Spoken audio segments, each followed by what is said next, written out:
Hola Jungle Army, mi nombre es Eastynn y estamos en la Emerald Cup en Sonoma County con Jungle House. Es la 16ª edición de este evento y hay muchísimas cosas pasando el día de hoy.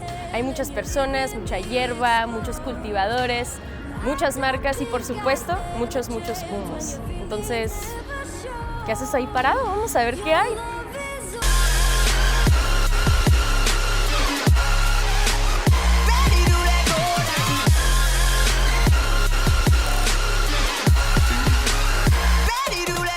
Yes, so Puffco started off really as a side project back in 2013. Wax vaporizers, as they called them at the time, were not very good. They were coil-based, the flavor wasn't very good, and we just started with a mission of making them better for us. And we've continued with that mission. We went through 4 different vape pens before that. And eventually we really wanted to make a dab rig. We found that we use pens when we're on the road, but at home we were always torching. And we wanted to make something that we can use at home and on the road that mimic the experience of dabbing, and that's how we got to the Puffco Peak. And I love the design, it's absolutely beautiful. What can you tell us about the design selection and who's responsible for it looking so cool? Yeah, so it was really a group effort of our team at Puffco. We have an engineer at the time, we had 2 engineers and 1 industrial designer, and we kind of all got together with all the specifications that we thought would make it best for us specifically. So the fact that your fingers go under the device, as you can see, is something that we wanted. So there can be a little edge holding it firmly. Fitting it into a cup holder was absolutely important for us because it makes it much easier to travel with. The cone shape was made because we wanted to mimic beer bottles.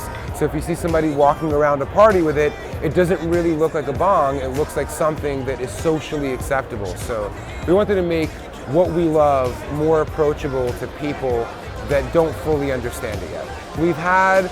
So far we've had the regular black one, we've had 2 different white versions, and I believe we've had 4 different lightning. And the lightning is the one that glows, so it's not this one. It'll take the video a little bit to come back. The green one, yes. Yes. So our lightning editions glow from the inside, and I guess in total we've had about 7 editions now. Just realized that. I didn't realize there's been so many. Yeah, next year is going to be an exciting year for Puffco. I can't say much, but there will be new products coming out. Not just colorways, but actually products. And yes, thank you to all of our friends in Mexico, to Jungle House. I hope I myself can pay a visit there one day. I haven't been to Tijuana yet. I hope to check it out and see what it's all about. And thank you guys, we appreciate you.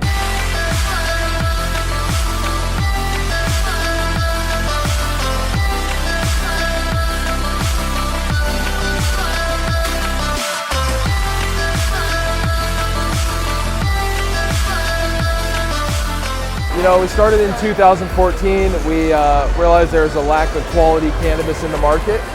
So we decided to take our growing methods to the next level, brand it, create what we become known as Alien Labs. At the time, the culture was kind of dominated by no branding or either just kind of medical only under the guise of medical. So we were the first people, some of the first people to kind of bring it out of the shadows and into the light, where we're just like, you know, we're a brand and we're proud of it. Well, we're from Mexico, so it's barely being legalized there. What can you tell Mexico about what it's like to run a legal cannabis industry, business? It's different, you know. You change what it used to be a crime, you know, and they looked at us as criminals, and now when you go forward and they're sitting across the table from you, the same people that just a year ago thought you were criminals for doing the same thing you're doing now, it becomes like a unique situation. And for that, if you want to do this and you want to be here, just put your mind to it and grind it out. I'm from a poor family, a poor neighborhood. I put my mind to doing this, and now we're here. So if anything, we're proof you can do it. Yeah, it has a certain taboo attached to it, so it's super. Thank you for those words. It's important to let people know that it's not a bad thing. It's a wonderful thing. A lot of fun things are happening. Definitely. And Alien Labs is one of the very awesome things happening in the cannabis industry here in California.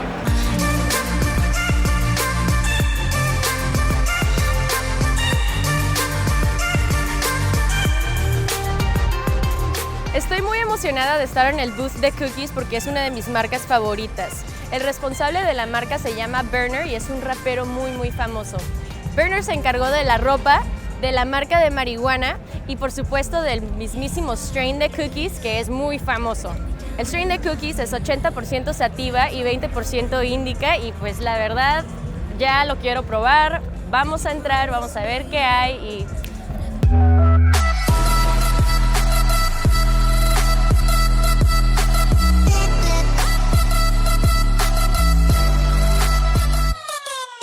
World domination is the goal. So we're starting out in California. We've been going across with multiple partners throughout the United States. Launching across there, we have a dispensary opening in Tel Aviv. So we're looking forward for Mexico to open up so that we can drop one in Mexico. Cookies is all about that menu, all about the flavor, coming out and bringing genetics out to the public and making a difference, bringing something to the cannabis game that's switching up a flavor profile and being consistent.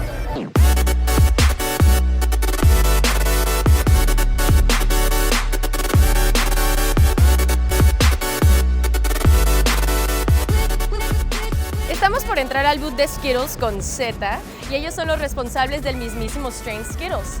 Es muy popular y es una mezcla de 3 tipos de semillas: Grape Ape, Grapefruit y la tercera es una misteriosa que la marca no nos quiere revelar.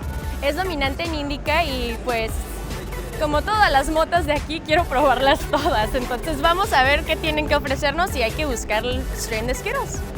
It was born in Mendocino County and we pretty much started like entering the cup probably in 2011. We won like a 9th place, which we felt like we probably could have done a lot better than that. And so we continued forward with, you know, developing the strain and like figuring out how to grow it better. And we found out that it was a great hash producer.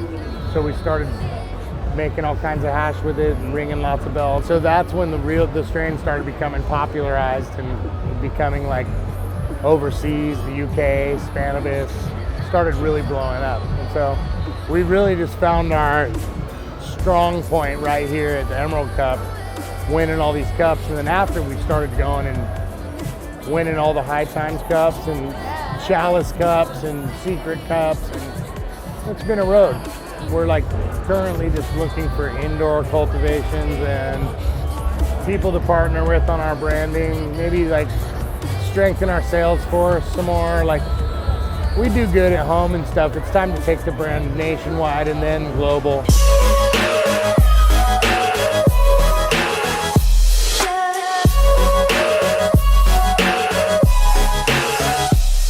If Mexico's going to end up kind of where we're at, the best advice that I could give is try, this might sound like fleeting, but try to get to the point of being corporate as fast as possible. And that sounds horrible because that's not what we did. It's not the process that we took. Our process was organic, but if the end situation is legality and it sits the way it sits in California, I would say get yourself a good team.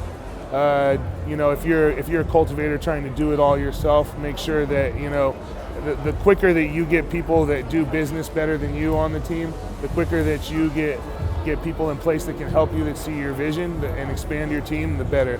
I mean, all the branding and everything like that, do that. It's fun. You know what I mean? Obviously, like, it doesn't take, you know, too smart of a person like to you know, make packaging, right? It's the quality and the time that you put into it and like connecting with like knowing the people that buy your product to connect to it. If there's no heart in that part of it, then no one's really it's not gonna connect to anybody, no one's gonna care. Just make sure that you get yourself a solid team that can do business for you. And if you can create a brand that people care about, you need to have the business side behind you so that you don't get fucked, and when this gets really corporate, you can be ahead of it as much as possible, because the problem is as much as you stay uncorporate like we are, and we bootstrap, you're dealing with companies that are going to have more money than you instantaneously when it does become legal. You're going to deal with people that are going to come in and market and brand just like any other industry that don't have any heart for the plant. And so the quicker you as a grower, because anybody who's going to be doing it in Mexico right now is going to be like me, or going to be like the people who are in this before. So those people that I'm speaking with, you people that don't have the business savviness, that don't have a team, if you listen to this, just get ahead of it early, because later on, you don't want to be trying to make up for it when everybody else has got all their shit in place and they can spend all this crazy money. Have the brand, be able to be where we're at right now, and have a fighting chance as like somebody who came from a local situation, and that's all I can say, because just really get your team together and get your corporate structure together, however you can make that happen.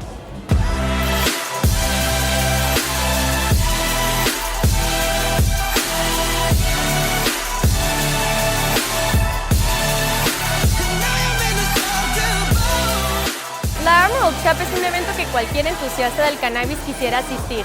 La verdad fue un placer estar aquí y enseñarles el mundo del cannabis medicinal a través de nuestros lentes. Es evidente por qué regresan los grifos a este evento año tras año, porque la verdad es que es pura innovación.